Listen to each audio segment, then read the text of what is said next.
Ya, baik. Jadi kalau kita bicara pabrik gula yang ada saat ini, yang tadi dikatakan sudah tua, itu sebetulnya di dalam kenyataannya pabrik gula yang kelihatan tua itu hanya casingnya saja, buildingnya saja dia tua. Tapi mostly di dalamnya itu sudah sudah diperbarui dengan mesin-mesin seperti dengan turbin uap segala macam. Kalau ada pabrik gula yang masih menggunakan mesin uap, tapi itu dia akan secara natural dia pasti akan tutup itu karena efisiensinya berkurang. Hanya sekarang bedanya, memang pabrik gula yang ada sekarang ini harus pertimbangan bisnisnya harus kuat karena sekarang perebutan bahan baku itu sudah tidak mengandalkan teknis semata ya, tapi juga perhitungan-perhitungan bisnis. Karena beda dengan dulu di mana setiap pabrik gula mempunyai wilayah kerja masing-masing yang idealnya mungkin jaraknya 40-50 kilo. Sekarang ini sudah terjadi perebutan bahan baku tebu antar pabrik gula yang itu sudah cross border segala macam. Ya, game changer-nya di situ terutama adalah pabrik gula yang mempunyai kekuatan finansial yang besar, yang dia akan menjadi price leader di lapangan, gitu loh. Jadi kalau dia punya kemampuan yang besar untuk membeli dengan harga tinggi, walaupun itu jaraknya 100 km, dia akan datangkan tebu, gitu loh.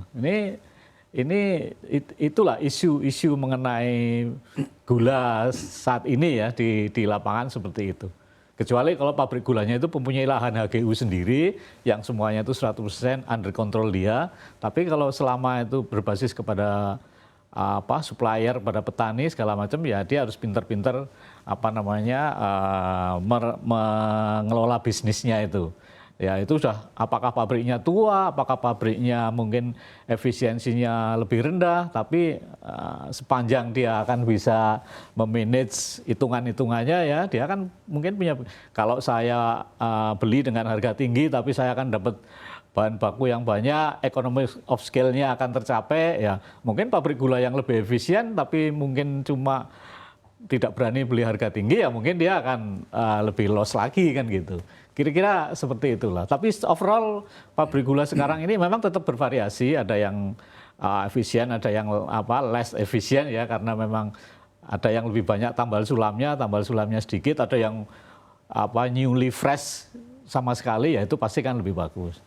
Kira-kira begitulah di lapangannya seperti itu. Oke, intinya bagaimana juga berstrategi untuk tetap survive dan juga cuan begitu ya Pak Dwi ya? Iya, situ. Hitungan bisnis ekonomis itu sangat menentukan. Pak Dwi juga tadi dikatakan oleh Pak Nur yang mana ada kendala terkait saat ingin panen justru pemerintah menggunakan impor untuk memenuhi dari kebutuhan masyarakat. Andai kita bicara terkait hitung-hitungan, misalnya produksi kita tidak ada impor sama sekali, apakah cukup untuk memenuhi demand dari masyarakat kita terhadap gula Pak Dwi? Baik. Jadi overall ya sebetulnya kebutuhan gula kita kan ada dua. Satu yang domestik untuk rumah tangga dan satu yang industri. Totally kira-kira untuk dua segmen itu kira-kira kita butuh sekitar 7 juta ton lah. Mungkin 6,5 sampai 7 lah. Nah sementara kemampuan produksi dalam negeri kita itu sekitar 2,4 lah at most untuk 1-2 tahun terakhir ini. Pernah hanya 2,1, 2,2, 2,4. Jadi tentu saja import itu sebetulnya suatu keniscayaan terutama untuk industri ini. Ya. Tetapi sebetulnya kalau kita mau berhitung secara cermat, ya, kita memperhatikan stok yang ada sebelum kebijakan import ini diambil, ya kita mestinya bisa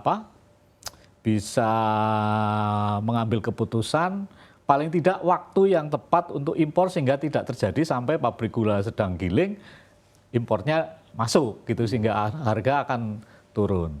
Satu itu. Yang kedua sebetulnya kalau kita bicara mengenai, kalau kami dari AGI kan kita kan anggotanya kan pabrik gula yang original sugar industri yang ada di Indonesia ya. Jadi kita tidak bicara mengenai gula industri tapi kita pada gula domestik. Kalau kita lihat tanpa memperhatikan stok, sebetulnya kebutuhan gula konsumsi itu angkanya mungkin bisa sekitar 2,7-2,8 karena Apalagi kalau misalnya konsumsi per kapitanya yang sehat itu ada edukasi kepada konsumen agar supaya tidak banyak mengkonsumsi gula, maka kebutuhannya sekitar apa ya, yang langsung ya, yang direct ya, bukan untuk yang bisnis ya, itu mungkin sekitar 2,7, 2,8. Produksi kita bisa 2,4. Ini di dalam estimasi ramalan yang telah disampaikan Pak Nur tadi di Kementerian Pertanian, taksasi yang kemarin itu 2,7. Jadi sebetulnya kebutuhannya tinggal sedikit gitu ya untuk mencapai ke sana. Ya. Jadi ya itu sebetulnya kita bisa push agar supaya at least yang konsumsi itu bisa kita bisa kita dorong lagi. Apalagi setelah ada perubahan harga pembelian minimal yang tadinya 9.100 jadi menjadi 11.500. Kenaikan arealnya yang terjadi itu cukup besar. Tahun 2022 itu 2021 itu hanya 450-an ya, 450.000, dan 2022 menjadi 480.000. Berarti ada kenaikan sekitar 30.000. Ya, itu insentif karena naik dari 9.100 menjadi 11.500. Meskipun berkejaran dengan harga pokok produksi yang juga makin naik karena pupuknya itu tadi, gitu loh. Nah, kemudian tahun 2023 ini kalau perhitungan luas lahannya benar, itu arealnya bisa mencapai 500.000. Ya, 500.009 hektar. Di situ naiknya dari 480 menjadi 500.000. Dengan produktivitas yang akan lebih tinggi karena tahun ini El Nino-nya lemah gitu ya. Rendemennya diramalkan naik 1 poin, hampir 1 poin lah, dari 6, sekian menjadi 7, sekian. Itu mungkin prediksi optimisnya, saya bilang prediksi optimisnya, itu dengan luas areal yang meningkat, itu bisa sampai 2,7. Jadi ini sudah mendekati sekali dengan kebutuhan konsumsi kan.